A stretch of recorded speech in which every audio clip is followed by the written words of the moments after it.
In the updates on hair loss in African American women, we talked about the new evidence around the epidemic of CCCA in African American women. We surveyed almost 6,000 African American women and found that 47.6% of them reported having hair loss at some point in their life.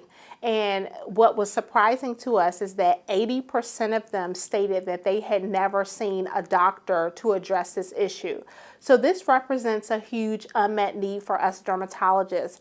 A lot of patients are dealing with hair loss and they don't know that we as dermatologists can be there to help them with this issue. So we discuss outreach efforts, mainly our work with hairstylists and educating them on how to pick up the early signs of hair loss in their clients to help them really triage the issues that they can handle in the salon versus the issues mainly like scarring alopecia that they need to come to see board certified dermatologists for treatment. We also talked about key pearls in treating traction alopecia and central centrifugal cicatricial alopecia, or CCCA. We talked about medical management as well as some exciting surgical transplantation, which can be safely done, as well as platelet-rich plasma, or PRP. One of the things we found is that a lot of dermatologists are under-treating CCCA. A lot of people have reported coming to us with only topical and maybe injection steroids, but many of us who treat a lot of these patients find that actually treating patients a little bit more aggressively with oral antibiotics, maybe like doxycycline, for 3 months actually does a great job at helping to decrease the inflammation, and then having the patient go on a maintenance regimen with a topical steroid and maybe minoxidil to help stimulate growth of the remaining hairs. It's really important to educate patients around that this is a chronic condition, because many patients get lost to follow-up because they don't experience any symptoms, but really letting these patients know that this is a lifelong condition which can be managed when treated effectively.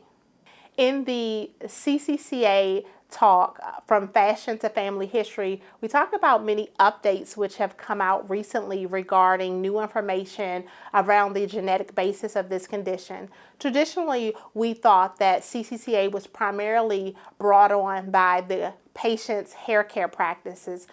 First, hot combs back in the 60s, and then relaxers, braids, weaves, locks, and other conditions which place traction on the hair follicle. Recently, work out of South Africa have found that CCCA may be inherited in an autosomal dominant inheritance with partial penetrance. And that led to other studies, most recently being a paper published in the New England Journal of Medicine by Amy McMichael and colleagues, finding that a specific mutation in the PADI3 gene have found 35% of those people had mutations in that gene, had CCCA, compared to age and sex match controls. So this is really exciting information, really helping us to know the pathogenesis regarding this condition which many of our patients suffer with.